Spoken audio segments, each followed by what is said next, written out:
el siervo daba a entender, o le daba a entender al siervo, que podía venir a recoger la mesa, que ya no iba a regresar. Pero si el amo, después de limpiarse, doblaba bien la servilleta y la dejaba, le estaba diciendo al siervo que iba a regresar. ¿Capiche? ¿Lo entendieron? Al dejar Jesús doblada su ropa de su cabeza, nos envió un mensaje: voy a regresar por ustedes. Esos detalles insignificantes que encontramos en la Biblia nos muestran, ¿verdad? Yo le venía platicando ahorita en la mañana al pastor Saúl, que tan amablemente me va a recoger a donde estoy hospedado. Le decía: Saúl, es increíble que podamos estudiar el Corán de los musulmanes, el Tripitaka de los budas, el Veda de los persas, los libros sagrados que tú me quieras encontrar, y en ningún libro sagrado encontramos tantas maravillas, tanta sabiduría, tanta racionalidad, tanto sentido común como en este maravilloso libro que es la Biblia. Bienaventurados los varones o las mujeres que día y noche,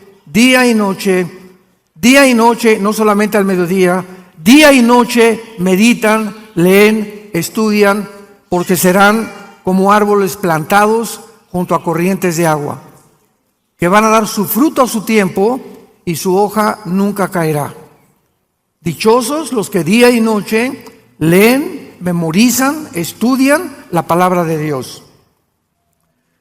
Muy bien, vamos a la lectura, Hebreos 1, del 1 al 3, que dice lo siguiente: Dios, habiendo hablado muchas veces y de muchas maneras en otro tiempo a los padres por los profetas, en estos postreros días nos ha hablado por el Hijo, a quien constituyó heredero de todo, y por quien asimismo hizo el universo, el cual, siendo el resplandor de su gloria y la imagen misma de su sustancia, y quien sustenta todas las cosas con la palabra de su poder, habiendo efectuado la purificación de nuestros pecados por medio de sí mismo, se sentó a la diestra de la majestad en las alturas. El ser humano ha nacido, desde que el pecado entró al mundo, con un vacío interior en su alma y con una pasión, un deseo de adorar a algo o a alguien. Nunca, jamás en la historia, ninguna tribu, ninguna civilización, ninguna nación, nunca en la historia ha habido algún grupo de personas que no adoren a algo o a alguien. Han adorado la luna, las estrellas, hacen ídolos, levantamos las flores, se adoran a las plantas. Los primeros pobladores de Estados Unidos y Norteamérica, los Cheyennes, los Cherokees, los Sioux, adoraban los espíritus que decían que estaban en los árboles, etcétera, etcétera, porque algo nos muestra la necesidad de trascender y de encontrar a algo o a alguien que nos pueda responder o con quien nos podamos comunicar. Este sentimiento no lo tienen los changos. Nunca ha visto un grupo de conejos: alabaré, alabaré, ¿verdad? Los animales no tienen conciencia de un ser supremo. Esta es una de las características peculiares del ser humano. Pero la pregunta que vamos a contestar es: ¿de dónde vienen estos sentimientos internos y esta vaciedad que tenemos? Que podemos tener dinero, podemos tener poder, popularidad, publicidad, y sentirnos al mismo tiempo vacíos. El gran rey del rock and roll, Elvis Presley, en el siglo pasado, tenía 500 mujeres esperando en la esquina de su casa, 500 mujeres esperando que pudiera recibir a una por una cada semana para tener relaciones con él. Las defensas de sus Cadillacs eran de oro puro. Michael Jackson, cuando murió, el rey del pop, son dos reyes, uno del rock and roll y otro del pop. No se sabía si era hombre o era mujer. Nació negrito, no le gustó, se quiso poner blanco, se puso sustancias que le cambiaron el color, tenía un odio tenía que salir con paraguas, cubierto, tenía un miedo a morir de algún microbio, alguna bacteria, alguna infección. Elvis Presley murió drogadicto a los menos de 45 años de edad. Sus últimos conciertos en Las Vegas ya no podía ni siquiera hablar ni pronunciar, se le olvidaba la letra de las canciones.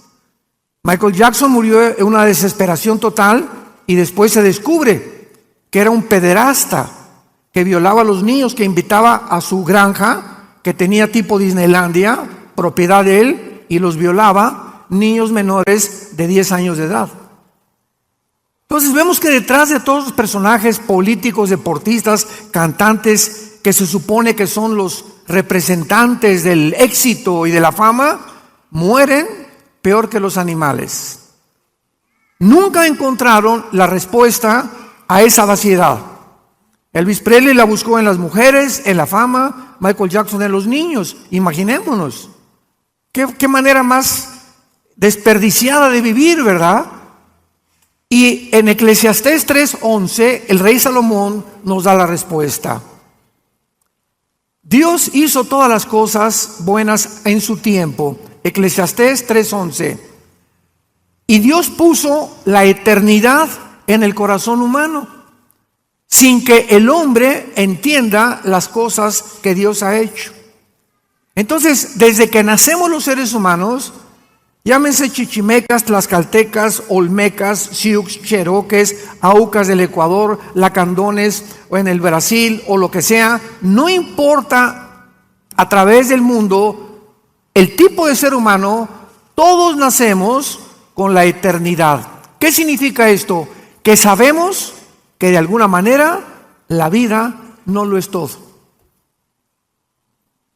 Y por eso los aztecas le sacaban el corazón y lo ofrecían ¿a quién? A los dioses, para calmar su ira. Los tribus en Estados Unidos, los Cherokee, los Sioux, los Cheyennes, creían, ¿verdad? Y los ponían y quemaban a sus muertos sabiendo que su alma iba a subir a algún lado.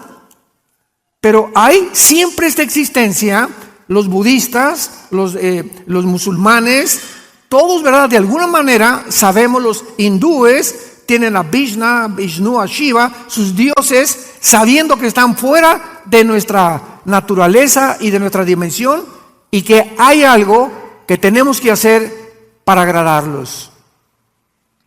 Sin embargo, no hay necesidad, dice la Biblia, gracias a Dios, que permanezcamos en tinieblas, damas y caballeros, tratando de buscar a Dios de diversas formas. ¿Por qué? Porque Dios se ha revelado. Dios se ha revelado de diferentes maneras. Número uno, los que lo quieran apuntar, a través de la naturaleza.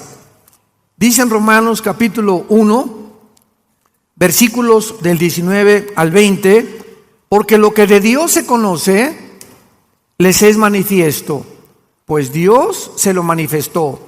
Porque las cosas invisibles de Él, su eterno poder y deidad, se hacen claramente visibles desde la creación del mundo, siendo entendidas por medio de las cosas hechas, de manera que no tienen excusa. ¿Qué está diciendo el apóstol Pablo? Si yo veo una pintura, hay un pintor. Si veo un edificio, hay un arquitecto. Si veo un reloj, hay un relojero. Si veo un teclado, hay alguien que diseñó eso. Detrás de todo tiene que haber una causa. Es una ley inexorable dentro de la física y las matemáticas. Todo efecto tiene que tener una causa. ¿Por qué existo? Tiene que haber una causa por lo cual existo. Sócrates dijo, el filósofo, pienso, luego existo. Existo, luego vivo. Si vivo, tiene que haber una causa. Yo no me causé nacer y ser formado de una forma extraordinaria en el vientre de mi madre. Y si una causa hay detrás de mí, tiene que ser alguien que me creó. Y unos le llaman el poder, los dioses, la luna, el sol, etcétera, etcétera. Pero todo nos lleva a buscar que hay algo o alguien detrás de todo lo que existe. Hace muchos años, un físico matemático llamado Blaise Pascal, cristiano, escribió tratados sobre el libro del Apocalipsis, etcétera, etcétera.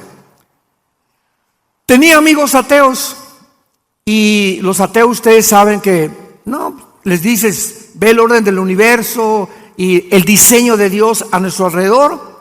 Y Blaise Pascal en su casa hizo un taller y reprodujo un universo, colgó el sol, colgó la luna, así con hilos, estrellas, etcétera, etcétera, pero muy acomodado todo. Y entonces el ateo entró a la casa de Blaise Pascal y le preguntó: oye, qué lindo esto está, ¿quién lo hizo? Y le contestó Blaise Pascal: no sé, apareció en la mañana todo así. Y el ateo le dice: ¿me estás viendo la cara de tonto? Esto lo tiene que haber hecho algo. Le digo: pues es que tú eres el tonto, le dijo Blaise Pascal, porque cuando vemos el sol y la luna y el orden y el diseño perfecto, que la Tierra gira en 24 horas sobre su eje con una inclinación de 23 grados y medio, y que al mismo tiempo se traslada alrededor del sol en 365 días, no puede ser que haya las 4 estaciones, la distancia entre nosotros y el sol para que haya vida, la mezcla del oxígeno perfecto que existe ahorita en la atmósfera, ya arriba ya no hay el oxígeno que tenemos aquí. ¿Tú crees que todo fue solo? ¿Apareció de repente? Que de repente apareció un chango con órganos reproductores masculinos y después una changa con reproductores femeninos, y se juntan los dos y aparece un changuito. O sea, somos 2 accidentes en medio de un accidente. Vemos nosotros que profesando ser sabios se hacen necios. Por eso el ateísmo es insostenible filosóficamente, ni físicamente, ni biológicamente, menos matemáticamente. Ya el ateísmo ha comenzado a dejar de existir desde que se descubrió el ADN en 1954, en el siglo pasado. Entonces la naturaleza nos habla, y por eso el hombre busca a Dios.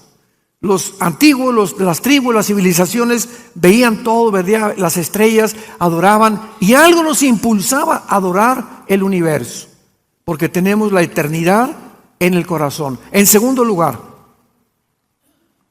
Dios se ha dado a conocer a través de nuestra conciencia. De nuestra conciencia.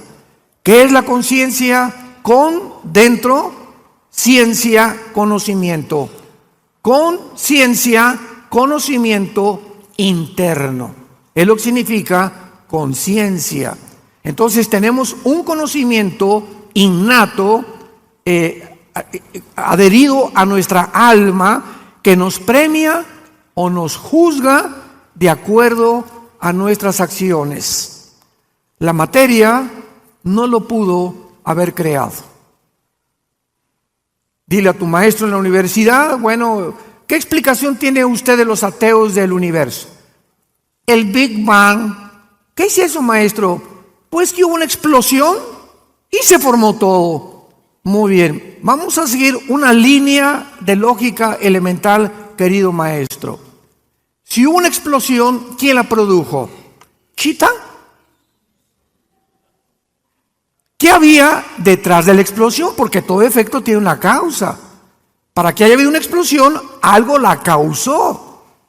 Y la materia no existía. Número 1. Número 2, maestro. La materia no piensa. Ok, vino una explosión, se formó todo, pero ¿quién formó el cerebro? El pensamiento, la conciencia. ¿Quién puso dentro del ser humano este sentimiento de la eternidad? La materia. Las piedras no ponen, ni tampoco pueden hablar, ni pueden comunicar lo que nosotros hacemos. Entonces nos damos cuenta que cuando nosotros hacemos algo bueno, nos sentimos bien. Un ejemplo es el mismo Al Capone. el gran gángster del siglo XX, 1920-1930, que gobernó Chicago. Era el rey de la mafia, Al Capone. ¿Saben lo que hacía Al Capone para tranquilizar su conciencia? En diciembre se disfrazaba de Santa Claus y se ponía, nadie sabía que era Al Capone, y se ponía afuera de escuelas a repartir dulces a los niños. Y al llegar a su casa, pues se persinaba, hice una obra buena por lo menos, ya me perdonas, ¿verdad, Diosito? Y al otro día agarraba la ametralladora y mataba 500 personas. De alguna forma buscamos la forma de apagar la voz interior de la conciencia que nos atormenta. Cuando tú haces algo malo, te quita el sueño, no puedes dormir, sientes que tienes que pedir perdón, si es que no has endurecido tu conciencia. Porque la Biblia dice, el apóstol Pedro dice que se puede cauterizar la conciencia. O sea, ¿qué significa esto, la palabra cauterizar?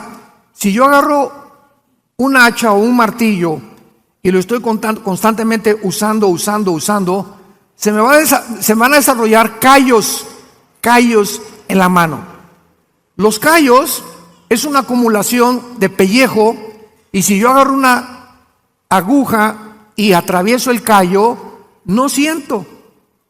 ¿Por qué? Porque el callo no tiene terminaciones nerviosas. Entonces no siento atravesando el callo con una aguja. Al corazón le pasa lo mismo. Cuando tú no confiesas tu pecado y cuando tú repites tu pecado, llegas el momento en que te endureces, rechazas a Dios y no quiero oírlo y no es cierto. Y llega un momento en que te endureces en tu corazón, tu conciencia, y cuando ya oyes la palabra, ya no sientes nada, ya no tienes nada para arrepentirte, porque has cruzado la línea de la blasfemia contra la gracia de Dios. Y ahí es cuando Dios te dice, ¿sabes qué, Pancho? No me vuelvo a meter con tu vida. ¿Sabes qué, Carmelita? No me vuelvo a meter con tu vida. Haz lo que te dé la gana. Nos vemos en el día del juicio. Y en tercer lugar, Dios se ha dado a conocer a través de la Biblia. En Isaías capítulo 44, bienaventurados los que trajeron su Biblia, se irán en el rapto. Qué tristeza que haya cristianos que vengan el domingo sin Biblia. Eso ya es el colmo de los colmos. Es como ir a jugar fútbol sin la pelota. Imaginémonos nada más, ¿no? Isaías 44, del 6 al 8, dice así: Así dice Jehová, Rey de Israel y su Redentor, Jehová de los ejércitos: Yo soy el primero y yo soy el postrero, y fuera de mí no hay Dios. Nos detenemos ahí. Yo soy el Alfa y yo soy la Omega. El Ab o el Taf en el hebreo. Muy bien. Si Dios dice yo soy el primero, significa lo siguiente. Estamos meditando en la palabra de Dios. ¿Qué significa que diga Dios yo soy el primero? Que Él es el único que nos puede decir cómo comenzó el universo.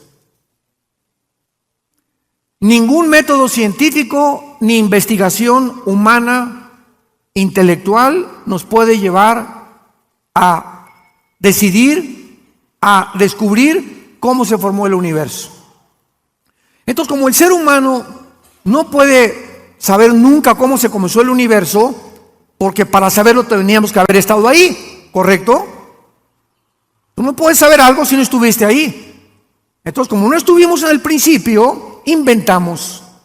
Pues se hizo el Big Bang, venimos del chango, etcétera, etcétera, porque no tenemos información en nuestra mente limitada.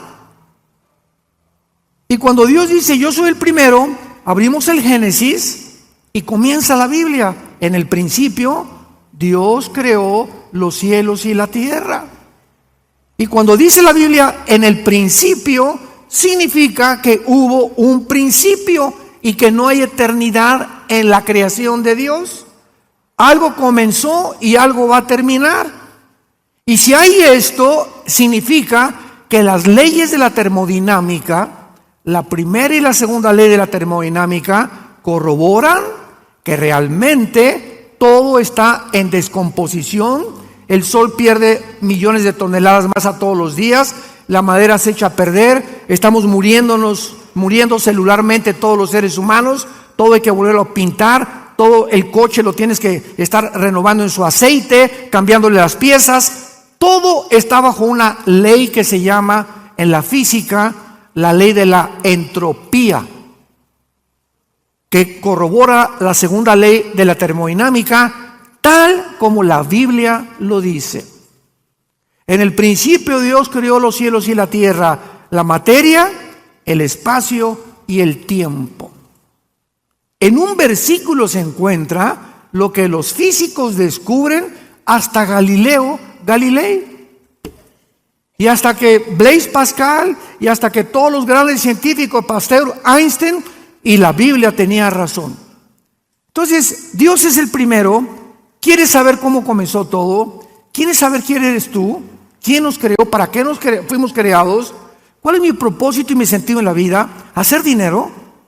¿Llegar a ser famoso? ¿Que me aplaudan? ¿Que me reconozcan? ¿Ese es tu propósito en la vida? ¿Tener 500 mujeres?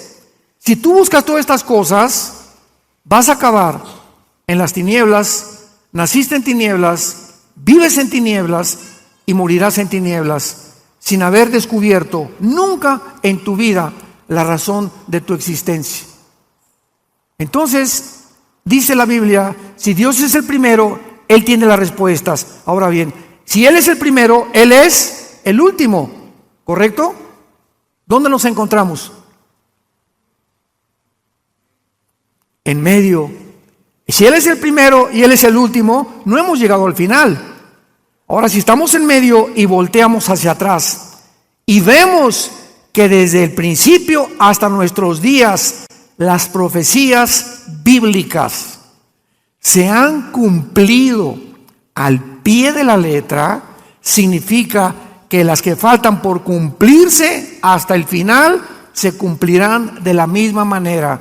Y eso nos llena de paz, de seguridad, que estamos firmes en la palabra y en los brazos del Señor Jesucristo, y que nadie nos separará jamás de su amor. Yo soy el primero y yo soy el postrero, dice el Señor. Ahora pongan mucha atención. Versículo 7. Vean el desafío que lanza Dios al mundo. Dice Dios: ¿quién proclamará el futuro o lo venidero? Lo declarará y lo pondrá en orden delante de mí, como hago yo desde que establecí el pueblo antiguo. Dice Dios: tráiganme a Jim Dixon, tráiganme a Walter Mercado, tráiganme a todos los que se dicen adivinos o disque profetas. A ver, vengan para acá. Díganme y háganme una cronología de toda la historia. No, pues es que Nostradamus hizo profecías que se cumplieron el 20% y el 80% nunca se cumplieron. Y hay una ley en la Biblia que dice que si un profeta se atreve a hablar y a anunciar algo futuro y no se cumple el 100%, no el 99,9%, si no se cumple el 100%, es un falso profeta. Jim Dixon, 2 semanas antes que mataran al presidente Kennedy, una mujer fue al New York Times en Nueva York y les dijo: veo sangre en Dallas, Texas, 1961-62, cuando mataron al presidente John Kennedy en Dallas, Texas. Veo sangre y fue así, mataron a Kennedy, tal como ella lo dijo. Pues se hizo famosa y todo el mundo la quería consultar. De ahí en adelante, ella se va a Nueva Jersey y luego se fue a otro estado en Nueva York para que pudiera dar conferencias de qué iba a pasar en el mundo. Nunca jamás volvió a dar ninguna otra profecía. Todas se equivocó. ¿Qué significa esto? Que el diablo muchas veces toma personas para poderles hacer creer a la gente que son profetas. Pero la única profecía se encuentra aquí. La Biblia es un libro sellado y acaba diciendo en Apocalipsis, si alguien le agrega algo o le quita algo a este libro, las maldiciones de la ley caerán sobre él. Una vez me encontré una persona que me dijo, oye, tengo una profecía. Y le dije, escríbele en un papel y ponle 2 de Pancho 3:1 y pégasela a la Biblia. Porque si hay algo más que Dios nos quiera decir, entonces la Biblia está incompleta. La Biblia es una revelación completa o no completa. Porque si algo le falta, entonces no es la palabra de Dios. Quedó incompleta la revelación de Dios. Y la Biblia es algo que ya está totalmente, y a Dios lo que Él quiso revelarnos se encuentra en la Biblia. A la ley y al testimonio, dijeron los profetas hebreos. Esto es muy importante para que podamos comprender que en la Biblia encontramos el orden de la historia. Maestros de la escuela que nos acompañan. Hace 2600 años, el libro de Daniel, hace 2600 años, 600 años antes de Cristo, Daniel escribe todos los imperios que iban a haber desde hace 2600 años hasta la venida de Jesucristo. Y comienza Daniel diciendo, se va a levantar Babilonia, porque él vivió en Babilonia, que es la nación de Irak actualmente. De acuerdo a la historia, dice Daniel, se va a levantar otro imperio, los medos persas, que es actualmente Irán. Y así la historia lo comprobó. Y ya Daniel se murió. Y dijo, y después vendrá otro imperio que fue Grecia. Alejandro el Magno derrotó a los medos y a los persas en el año 300 antes de Cristo. Muere Alejandro el Magno y se reparte su imperio en sus 4 generales en Siria, en Egipto, en Turquía y en Macedonia. Y de ahí en adelante, ¿quién siguió a los griegos? El Imperio Romano, que está representado por las 2 piernas de la estatua de la visión de Daniel capítulo 2. Y después del Imperio Romano, ¿quién va a seguir? Viene el 7º imperio, ¿verdad? Porque el primero fue Asiria, Egipto, Babilonia, Medo-Persa, Griega y Roma, de acuerdo a Apocalipsis 17. El 7º imperio será posiblemente el imperio otomano, y en el último imperio será Jesucristo. ¿Quién le dijo a Daniel el orden de los imperios que la historia comprueba que se iban a cumplir? ¿Quién le dijo a Isaías que Cristo iba a nacer de una virgen? Por el amor de Dios, eso rompe la lógica. Cuando escribió Isaías, ha de haber tenido miedo. Oye, si yo publico esto, van a decir que estoy loco. ¿Cómo una virgen va a ser mamá? Si es mamá, pues ya no es virgen.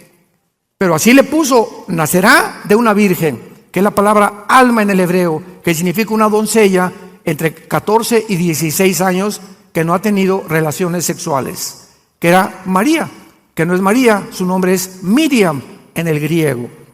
¿Quién le dijo a Zacarías que iba a entrar Cristo en un burrito el domingo de Ramos cabalgando? ¿Quién le inspiró a David 1000 años antes el Salmo 22? Dios mío, ¿por qué me has desamparado? Sobre mi ropa echaron suertes. He sido derramado como cera, mi corazón fue como cera. Veo a los soldados. Describe la crucifixión de Cristo 1000 años antes.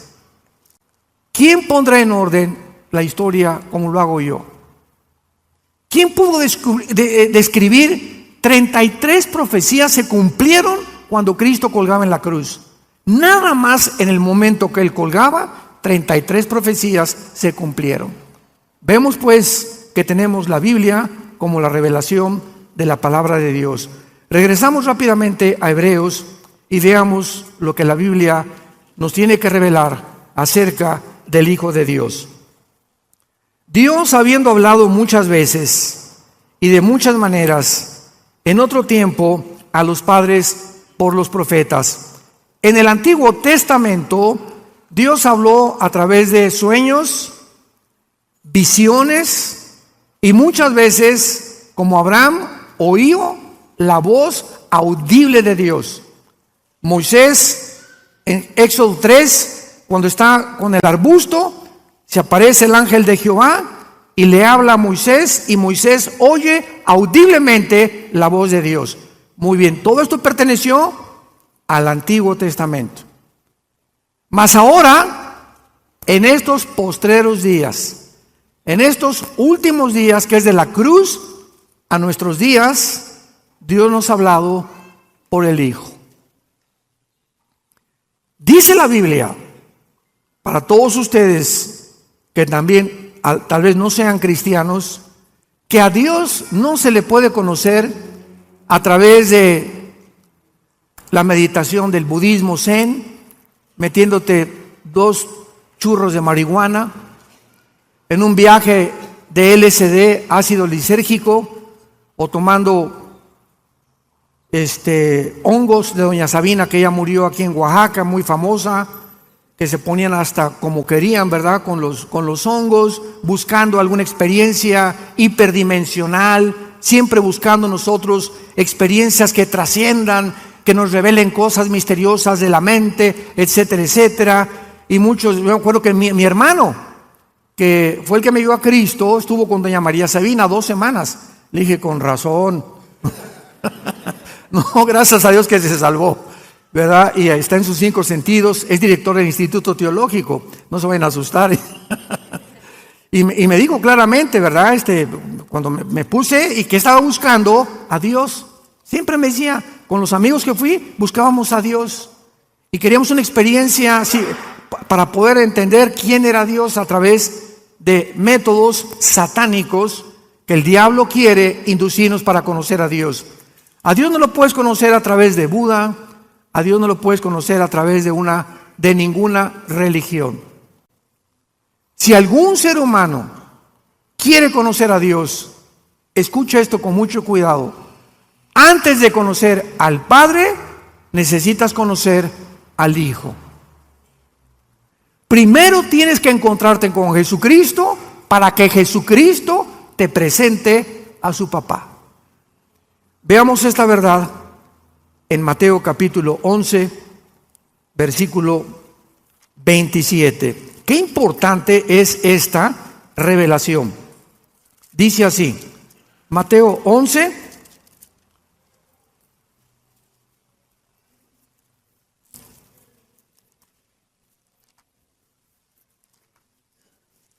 y dice así, Mateo 11, versículo 27.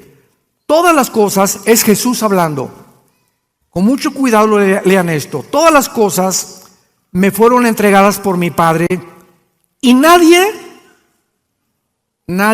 conoce al Hijo sino el Padre, ni el Padre conoce a alguno sino al Hijo, y aquel a quien el Hijo lo quiera revelar. Cualquier ser humano que quiera buscar a Dios fuera de Jesús es un Dios falso. No es el Dios de la Biblia, creador de los cielos y de la tierra. No es el Padre de Jesucristo. Primero, crees lo que Él hizo en la cruz, lo invitas a tu vida, entra en la forma del Espíritu Santo, y ya Cristo entrando a tu vida, el Espíritu nos quita y nos comienza a desempeñar las telarañas que teníamos en el cerebro mentales por el pecado, y entonces ya puedo venir a la Biblia con la mente de Cristo. Dice 1 Corintios 2 que tenemos la mente de Cristo, y puedo comenzar a entender quién es Jesús. Mientras tanto, vienen doctorados en filosofía, ciencias políticas, científicos, como Stephen Hawking, el gran astrónomo inglés que decía que no existía Dios, y no importa lo inteligente que pueda ser el ser humano, se estrellan, chocan contra los pensamientos de Dios, porque vienen con su mente limitada, finita, porque somos seres finitos, y los pensamientos de Dios sobrepasan nuestros pensamientos. Entonces dice la Biblia que hay un velo en los seres humanos, un velo que no les permite ver el mundo real. Y mientras ese velo no se ha quitado, no puedes ver ni conocer a Dios. Nadie conoce al Hijo, al Padre, sino el Hijo y a quien el Hijo lo quiera revelar. Qué importante es eso para poder nosotros predicar a Jesús. Por eso predicamos a Jesús, porque cuando la persona recibe a Jesús, lo hemos introducido a la presencia de Dios. Porque es Jesús el que nos lleva con su sangre y su muerte, nos abre el camino al lugar santísimo. En estos postreros días nos ha hablado por el Hijo, o sea, la última palabra de Dios es Jesucristo.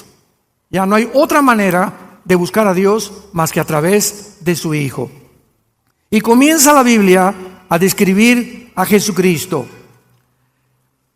El Hijo fue constituido heredero de todo. Heredero de todo. ¿Qué significa esto? Simplemente significa que Él es, como dice Isaías capítulo 9, versículo 6, porque un niño nos es nacido, hijo nos es dado, el principado sobre su hombro, se llamará su nombre admirable, consejero, Dios fuerte, Padre eterno, príncipe de paz. Lo dilatado de su imperio y la paz no tendrán límite sobre el trono de David y sobre su reino, disponiéndolo todo y confirmándolo en juicio y en justicia desde ahora y para siempre. El celo de Jehová de los ejércitos hará esto. Cristo no solamente es el heredero de todo lo que ha sido creado en el universo, absolutamente todo.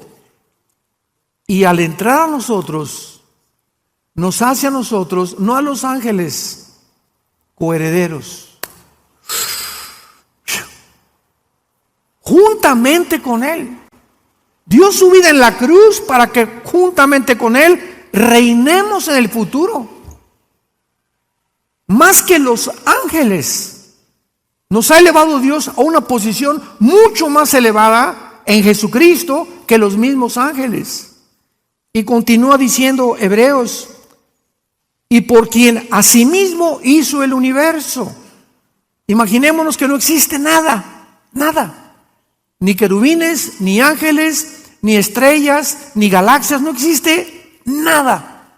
Está el Padre. Y en ese momento, el primer pensamiento del Padre, porque Dios es amor, fue una cruz. Antes de que Dios creara todas las cosas, en su mente estaba la cruz, su amor. Porque si las criaturas que Él iba a crear querían conocerlo a Él, tenían que conocer que Dios es amor. Pero Dios sabía por su preconocimiento que los ángeles se iban a rebelar, que los seres humanos se iban a rebelar, que Adán y Eva iban a comer del fruto prohibido. Dios sabía todo esto. Entonces, Dios tenía que crear seres que fueran libres para escoger adorarlo voluntariamente. Pero para que esto exista, tiene que haber la libertad. ¿Y qué es la libertad? Tiene que haber dos caminos, el bien y el mal. Entonces Dios permite que el mal entre en el universo para que sus criaturas se enfrenten con la opuesto a la bondad, al amor, a la paciencia, etcétera, etcétera, y conozcan el otro lado de la maldad, que es la maldad, el árbol del conocimiento del bien y del mal. Pero es como en la política. Si tú vas a un pueblito o a una nación donde vienen las elecciones y solamente hay un candidato, ¿se llama democracia? ¿Qué se necesita para que haya libertad? Otro candidato, libertad para votar, porque si nada más hay uno y uno va a ganar, pues es una charada, es un chiste la democracia, ¿no? ¿Por qué? Porque no hay libertad, ya está determinado quién va a ganar. Y así es exactamente con nosotros. Si nosotros vamos a orar a Dios libremente, tenemos nosotros que tener otro camino aparte del bien. Porque Dios nos pudo haber creado con una llave y puesto un chip que dijera, adórame, adórame, adórame, adórame, como robots. Él lo pudo haber hecho, pero sin embargo nos creó con la libertad de escoger para hacernos responsables de nuestras acciones y para que en esta vida que tienes tú escojas entre el bien y entre el mal. Jesucristo hizo, dice la Biblia, el universo. Él fue la razón de que existan las hormigas, los pájaros, la luna, Marte, el sol, las estrellas, las galaxias y todo lo que existe. Y ese creador por el cual todo fue hecho se mete a un esperma humano, al vientre de María. Y el Espíritu Santo fertiliza el óvulo de María con el cromosoma Y, porque el Mesías tenía que ser varón. Entonces, el Mesías tenía que traer el cromosoma Y, que es el que determina el género de nosotros los varones. Las mujeres no tienen el cromosoma Y como lo tenemos nosotros. Entonces Dios puso el cromosoma Y, fertiliza el óvulo y ahí estuvo escondido 9 meses. Y nació como un niño, como tú y como yo. El creador de los cielos y la tierra. Y cuando nació, traigan al ginecólogo, el anestesiólogo, el hospital de Los Ángeles, en México, el mejor hospital. Ha nacido el creador del universo. ¿Dónde pusieron a Jesús? Las vacas, los borregos, en un pesebre, porque todos los moteles y hoteles estaban y las posadas estaban cerradas, porque era el tiempo de la Pascua, donde venían todos los extranjeros y cerraban todos los hoteles. No había lugar para que naciera el creador del universo.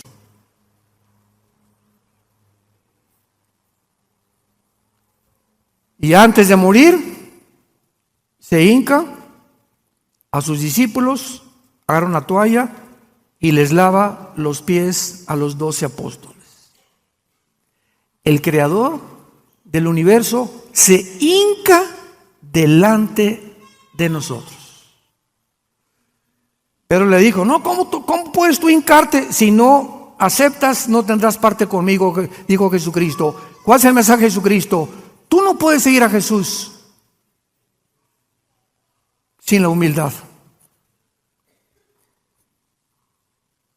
Sin la humildad nadie puede seguir a Jesús y Él no te puede presentar a su Padre, porque Dios es un Dios humilde. Fue el más grande ejemplo que Dios nos dio. Él es un Dios humilde, que se hinca delante de nosotros, que nos viene a servir como Jesús lo estableció. No vengo a que me sirvan, vengo yo a servirlos a ustedes. Yo les sirvo la mesa, yo te doy de comer para que tú me sigas y tengas el ejemplo que soy manso y humilde de corazón. El creador del universo. Y dice Hebreos que Jesucristo es el resplandor de la gloria y la imagen misma de su sustancia. En la teología hay un problema porque dice la Biblia que nadie ha visto a Dios. Y luego por otro lado dicen que Dios lo vio, o etcétera, etcétera. Eso se resuelve fácilmente con lo que acabamos de leer. Es el resplandor. Si yo tengo un espejo aquí y aquí está Pancho y tú me preguntas, ¿ves a Pancho? Mi respuesta es sí, claro que lo veo, pero no veo la esencia, veo el reflejo de su cara, que es realmente Pancho.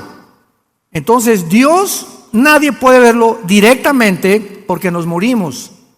Entonces mandó a su Hijo para que Él fuera el espejo, Él reflejara el carácter y la vida de Dios. Y Jesús lo dijo en Juan 10, el que me ha visto a mí, ha visto al Padre. Pues no que nadie ha visto al Padre, sí, pero Él reflejó con su vida, con sus acciones, con sus milagros, con su poder, con su amor, con su humildad, cómo es Dios. ¿Quieres saber cómo es Dios? Estudia los evangelios y conoce a Jesucristo. Él es el resplandor, el reflejo de Dios el Padre. Y finalmente dice el versículo 3 de Hebreos 1, y quien sustenta todas las cosas con la palabra de su poder. ¿Nunca te has preguntado, señores físicos que nos acompañan, matemáticos, científicos, astrónomos, nunca se han preguntado que hay una ley física que dice lo siguiente: si yo tomo una canica y le hago así a la canica, ella va a salir disparada, pero se va a detener. Si tomo una flecha y la disparo, va a salir la flecha, va a ser una parábola y se va a detener. Si disparo un balazo, sale la bala y la bala tiene que caer. ¿Por qué? Porque de acuerdo a la ley física, la velocidad está relacionada con la fuerza que se le aplique. En otras palabras, la canica le hago así y le estoy aplicando una fuerza, ¿verdad? Entonces la fuerza de mi dedo va a impulsar la canica 1 metro, 2 metros, 3 metros, nada más, porque va relacionada a la velocidad con la fuerza que le apliqué, igual que la flecha. Entonces nada puede continuar si no hay una fuerza detrás. ¿Me van siguiendo?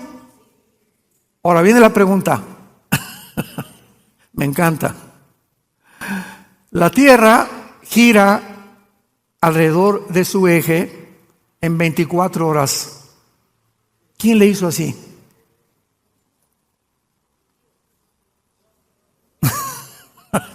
Pregunta al físico matemático, al ateo, discípulo de Nostradamus de tu escuela.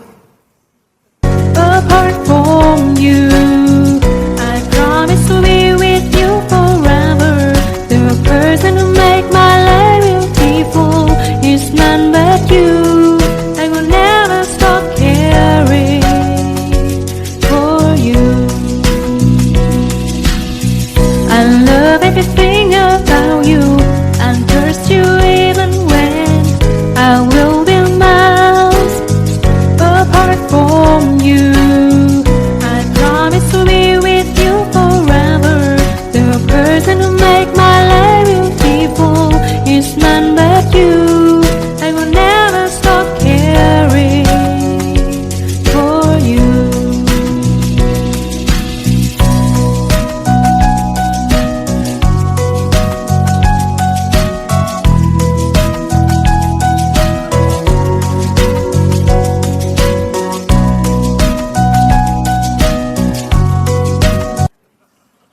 Maestro, ¿quién está empujando la tierra, querido maestro? ¿Qué fuerza hay detrás?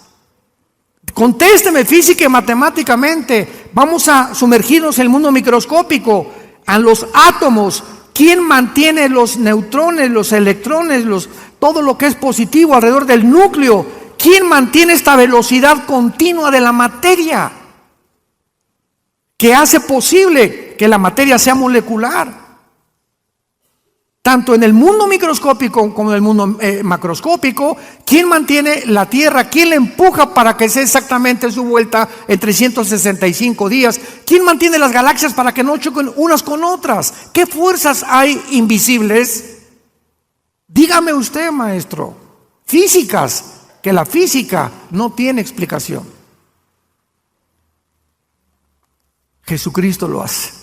Quien sustenta todas las cosas, los átomos, la fuerza, el magnetismo, la gravedad, todo lo hace el que murió en una cruz hace 2000 años.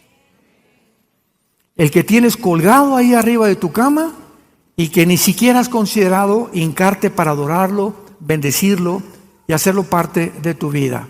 Él se llama Jesucristo, el Hijo de Dios, que es la última palabra que Dios nos ha dado y que en esta mañana quiere entrar a tu corazón si tú se lo abres y le permites, porque Él es un caballero. Él no te va a forzar a que tú le recibas. Tiene que ser tu voluntad la que tú reconozcas que sin Él nunca podrás alcanzar el propósito para lo cual fuimos creados. Oremos. Te damos gracias, Señor, por tu palabra. Bendito sea el Dios y Padre de Jesucristo, nuestro Señor, y de su Hijo, en quien están encerrados todos los tesoros de la sabiduría y del conocimiento. y que nos has hecho renacer para una esperanza viva por medio de la resurrección de Jesucristo de entre los muertos. Te adoramos, Señor, te bendecimos. Te damos las gracias por tan grande salvación. En esta mañana Dios te habla y te dice: te amo. Vine al mundo hace 2000 años, físicamente, visiblemente, para representar y reflejar el amor de mi Padre a tu persona, a tu familia, a tu trabajo, a todo lo que eres. Tú simplemente tienes que creer lo que hice en esa cruz en tu lugar. Algo que tú nunca hubieras podido realizar, pagar por tus pecados. Pero yo los pago. Con mucho gusto acepté la orden de mi Padre, venir al mundo y ser tu sustituto para que tú pudieras tener la vida eterna y el perdón de tu vida por mi gracia y la misericordia de mi Padre. Dice Jesús. Ahora, si tú le recibes en tu corazón en este momento, arrepiéntete de tus pecados. Tú no puedes seguir en la vida que tú has llevado hasta este momento y dile: Señor, creo que en la cruz pagaste con tu sangre por mi vida, mis pecados, pasados, presentes y futuros, y que a los 3 días volviste a vivir. En este instante te recibo como mi Señor y mi Salvador, y te doy las gracias por tan grande amor. En el nombre de Jesús. Amén. ¿Qué tal es la palabra de Dios? Asombrosa, ¿verdad? Maravillosa. Maravillosa la palabra de Dios. Ámala, guárdala en tu corazón, memorízala, léela todos los días. Cuando estás afligido, recuerda, echa tu ansiedad sobre Él. Él tiene cuidado de ti. Él nos cuida, Él nos va a proteger, Él nos va a sostener hasta que Él regrese por nosotros, que ya no tarde en venir por nosotros.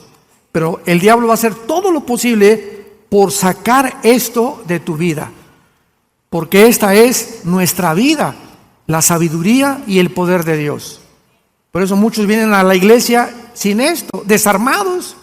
Estamos en una guerra espiritual y andas sin la espada, y esta es la espada del Espíritu. Ten mucho cuidado de abandonar la palabra.